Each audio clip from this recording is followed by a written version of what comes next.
2020ஆம் ஆண்டு எல்லை மோதலால் ஏற்பட்ட நெருக்கடியான உறவுகளை சரி செய்யும் முயற்சியில் நேரடி விமானங்களை மீண்டும் தொடங்குவதற்கும் விசாக்களை எளிதாக்கவும் வர்த்தகம் மற்றும் முதலீட்டை அதிகரிக்கவும் இந்தியாவும் சீனாவும் இணங்கியுள்ளன. சீன வெளிவிவகார அமைச்சர் வாங் யி இந்திய தேசிய பாதுகாப்பு ஆலோசகர் அஜித் தோவலுடனான எல்லை பேச்சுவார்த்தைகளுக்காக புதுடில்லிக்கு மேற்கொண்ட விஜயத்தின் போது இந்த முடிவுகள் எட்டப்பட்டுள்ளன. இந்த பேச்சுவார்த்தையில் துருப்புக்கள் நிலைநிறுத்தம், எல்லைகளை நிர்ணயித்தல் மற்றும் எல்லை முகாமைத்துவம் குறித்து விவாதிக்கப்பட்டது. இருப்பினும் எந்த முன்னேற்றமும் அடையப்படவில்லை.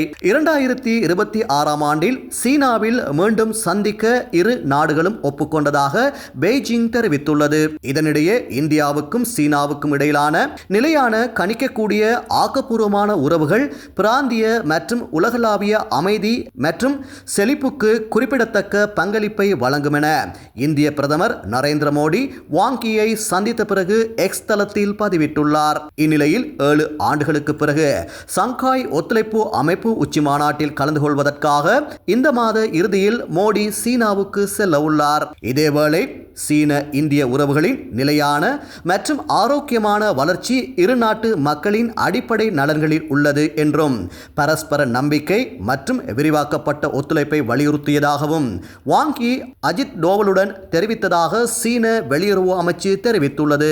இருப்பினும் திபெத்தில் உள்ள யார்லுங் சாங்போ நதியின் மீது சீனா நிர்மாணிக்கும் பெரிய அணை குறித்து இந்தியா கவலைகளை எழுப்பியது.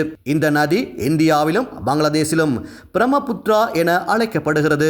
இந்நிலையில் இந்திய வெளிவிவகார அமைச்சர் ஜெய்சங்கர் குறித்த விடயத்தில் மிக வெளிப்படைத்தன்மை தேவை என வலியுறுத்தியுள்ளதுடன் மேலும் கீழ்நோக்கியுள்ள மில்லியன் கணக்கான மக்களுக்கு ஏற்படக்கூடிய ஆபத்துகள் குறித்தும் அவதானம் செலுத்த வேண்டியதன் அவசியம் குறித்தும் விவரித்துள்ளார். எவ்வாறாயினும் திபெத்தில் உள்ள அதன் நீர்மின் திட்டங்கள் சுற்றுச்சூழலுக்கு தீங்கு விளைவிக்காது எனவும் நீர் ஓட்டத்தை குறைக்காது என்றும் சீனா இதன் போது தெளிவுபடுத்தியுள்ளமை குறிப்பிடத்தக்கது.